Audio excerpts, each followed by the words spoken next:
सबसे पहले हमको ये समझना है कि ये जो चारों चीजें हैं ये एक दूसरे से इंटरकनेक्टेड है। ये चारों एक दूसरे से अलग अलग नहीं है।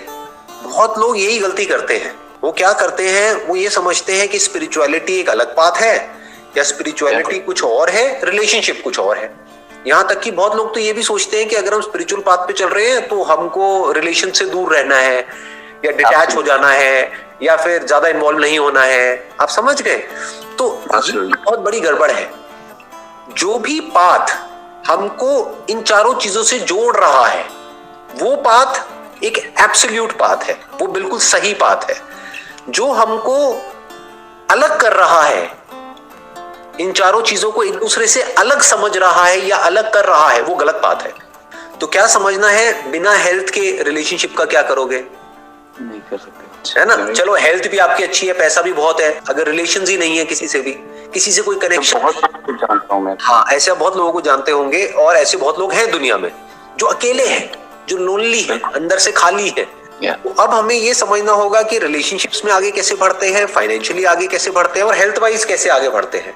हेल्थ में क्या करना पड़ेगा, अपने ऊपर कंट्रोल चाहिए, सेल्फ कंट्रोल।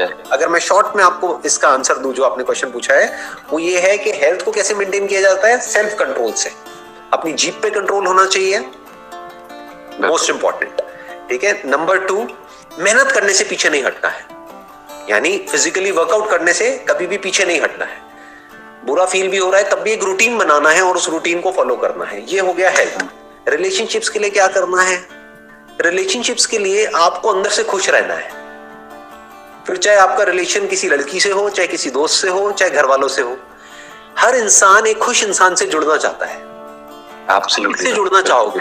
किसी ऐसी लड़की से जो रोती रहती है सुबह से रात तक, या किसी ऐसी लड़की से जो खुश है, जो फुल ऑफ लाइफ है ना, जो पूरी जिंदगी से भरी हुई है? ऐसी लड़की से आप जुड़ना चाहोगे तो वो भी ऐसे ही इंसान से जुड़ना चाहेगी। तो खुद को हमें कैसा बनाना है, जो फुल ऑफ लाइफ है। अगर हम खुद को ऐसा बना सकते हैं तो हर कोई हमसे जुड़ना चाहेगा। अब आ जाता है वेल्थ, कि पैसा कैसे कमाते हैं। पैसा कमाते हैं किसी भी काम में अच्छा हो करके, अपनी बात के पक्के हो करके। इनफैक्ट अगर आप कोई 2 नंबर वाला काम भी कर रहे हो, मान लो आप एक गैंगस्टर भी हो, वैसे लगते नहीं हो शक्ल से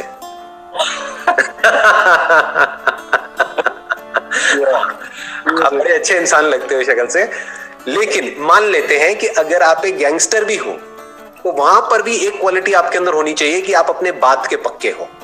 तभी लोग आप पे विश्वास करेंगे, तभी लोग आपके साथ जुड़ेंगे। तो लाइफ आगे कैसे बढ़ते हैं किसी भी फील्ड में, उसका बेस क्या है? नंबर 1, हमको अपने काम में एक्सीलेंस को अचीव करना है। नंबर 2, अपने बात के पक्के होना है और जो कहा है उसको करके दिखाना है। मोस्ट इंपॉर्टेंट, कहा है उसको करके दिखाना है, बल्कि उससे ज्यादा करना है। कम कहना है, ज्यादा करना है। ये फाइनेंशियली लाइफ में आगे बढ़ने का तरीका है। कम बोलना है, ज्यादा करना है। जैसे फॉर एग्जांपल किसी क्लाइंट को आपने बोला 10 दिन, तो 10 दिन बोल करके अगर आपने 9 दिन में काम कर दिया तो ठीक है, पर 10 दिन बोल करके अगर आपने 15 दिन ले लिए तो गलत है। तो आप पैसा नहीं कमा सकते, तो आप फाइनेंशियली ग्रो नहीं कर सकते। तो ये एक बेसिक सा उसूल है, इसको याद रखना है तो आप पैसा खूब कमाओगे। पैसे की आपके पास कभी कोई कमी नहीं होगी, क्योंकि पैसा वो कमाता है जिसपे लोग विश्वास करते हैं, जिसपे क्लाइंट्स विश्वास कर सके, जिसपे एम्प्लॉइज विश्वास कर सके, जिसपे सीनियर्स जूनियर्स हर कोई विश्वास कर सके। वो कहेगा यार ये जो बंदा है ना, इसने कह दिया इतने दिन में हो जाएगा, ये काम हो जाएगा तो हो जाएगा, अब चाहे ये कैसे भी करे। तो ऐसा विश्वास हमको जीतना है हर एक का, और ऐसा ही विश्वास रिलेशनशिप में भी होना चाहिए। परफेक्ट सर, एग्जैक्टली, है ना। वो भी यही है कि अपने जो भी हमारा लाइफ पार्टनर है, जो भी हमारे साथ में जुड़ी हुई है या जो भी जुड़ा हुआ है हमारे साथ में, उसको जो भी हम कमिटमेंट करें, कम करो लेकिन उसको पूरा करो।